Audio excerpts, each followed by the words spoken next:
Hey guys, ఎలా ఉన్నారు? Welcome back. 'The electric state' ఇదొక సైన్స్ ఫిక్షన్ అడ్వెంచర్ మూవీ. రీసెంట్‌గా నెట్‌ఫ్లిక్స్‌లో తెలుగు ఆడియోలో స్ట్రీమ్ అవుతుంది. తెలుగు డబ్బింగ్ అయితే చాలా బాగుంది గైస్. ఈ movie run time 2 hours 10 minutes ఉంటది. ఈ మూవీని $320 మిలియన్ తీశారంట.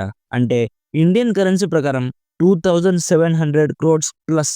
ఇప్పటివరకు నెట్‌ఫ్లిక్స్ చరిత్రలో హైయెస్ట్ బడ్జెట్‌తో తీసిన మూవీ ఇదే. అండ్ ఈ మూవీని డైరెక్ట్ చేసింది రూసో బ్రదర్స్. అదే 'అవెంజర్స్ ఎండ్ గేమ్' డైరెక్ట్ చేశారు కదా! ఆ డైరెక్టర్సే. సో, మూవీ స్టార్ట్ చేసే ముందే ఎక్స్‌పెక్టేషన్స్ హైగా ఉన్నాయి. సో, ఇప్పుడు నా ఎక్స్‌పెక్టేషన్స్‌ని ఈ మూవీ రీచ్ అయిందా లేదా అనేది మాట్లాడుకుందాం. అంతకుముందు మీరు మన ఛానల్‌కి కొత్తగా వచ్చుంటే, మన రివ్యూస్ అండ్ రికమెండేషన్స్ మీకు నచ్చితే ప్లీజ్ సబ్స్క్రైబ్ చేసుకొని కొంచెం సపోర్ట్ ఇవ్వండి గైస్. చాలామంది వీడియోస్ చూస్తున్నారు కానీ అస్సలు సబ్స్క్రైబ్ చేసుకోవట్లేదు. సో, ప్లీజ్ కొంచెం సపోర్ట్ ఇవ్వండి. సింపుల్‌గా ఈ మూవీ ప్లాట్ ఏంటంటే, ఈ మూవీలో ఒక డిఫరెంట్ వరల్డ్ చూపిస్తారు. అంటే ఇప్పుడు భూమి మీద ఫుల్ రోబోట్స్ ఉంటాయి. అలాంటి ఒక సిట్యుయేషన్‌లో ఒక అమ్మాయి మిచెల్ ఒక రోబోట్‌తో కలిసి తన బ్రదర్‌ని వెతుకుతూ వెళ్తుంది. అలాంటి ఒక డెస్ట్రాయిడ్ వరల్డ్‌లో కూడా ఆ అమ్మాయికి తన బ్రదర్ బ్రతికే ఉన్నాడన్న హోప్ ఉంటది. సో, ఇప్పుడు ఆ డెస్ట్రాయిడ్ వరల్డ్‌లో ఆ అమ్మాయి తన బ్రదర్‌ని వెతుకుతుందా లేదా? ఈ ప్రాసెస్‌లో తను ఫేస్ చేసిన కాన్సిక్వెన్సెస్ ఏంటి? అనేది బేసిక్‌గా స్పాయిలర్స్ లేకుండా ఈ మూవీ ప్లాట్. టైం వేస్ట్ చేయకుండా డైరెక్ట్‌గా చెప్పేస్తా గైస్. నాకైతే పెద్దగా ఏం అనిపించలేదు.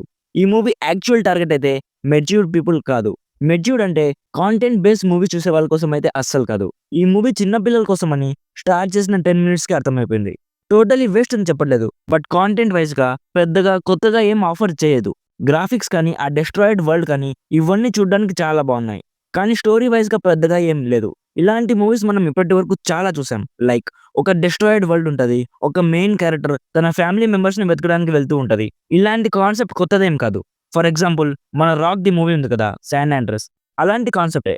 నాకైతే చాలా బోర్ కొట్టేసింది గైస్. ఇఫ్ మీ ఇంట్లో చిన్న పిల్లలుంటే వాళ్ళతో జస్ట్ టైమ్ పాస్ కోసం ఒకసారి చూడాలనుకుంటే చూసేయొచ్చు. అక్కడక్కడ కొన్ని యాక్షన్ బ్లాక్స్ చాలా బాగున్నాయి. యాక్టర్స్ పెర్ఫార్మన్సెస్ బాగున్నాయి. మ్యూజిక్ అండ్ ప్రొడక్షన్ వాల్యూస్ అయితే చాలా బాగున్నాయి గైస్. సింపుల్‌గా జస్ట్ టైమ్ పాస్ కోసం పెద్దగా ఏం ఎక్స్‌పెక్టేషన్ లేకుండా చూడాలనుకుంటే ఒక డీసెంట్ వాచ్ అనిపిస్తది. సో, ఓవరాల్‌గా నా సైడ్ నుంచి రికమెండెడ్ 50%.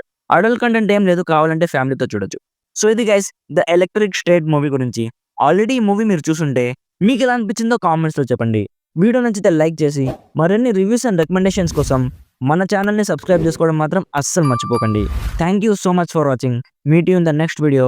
By by. జై హింద్.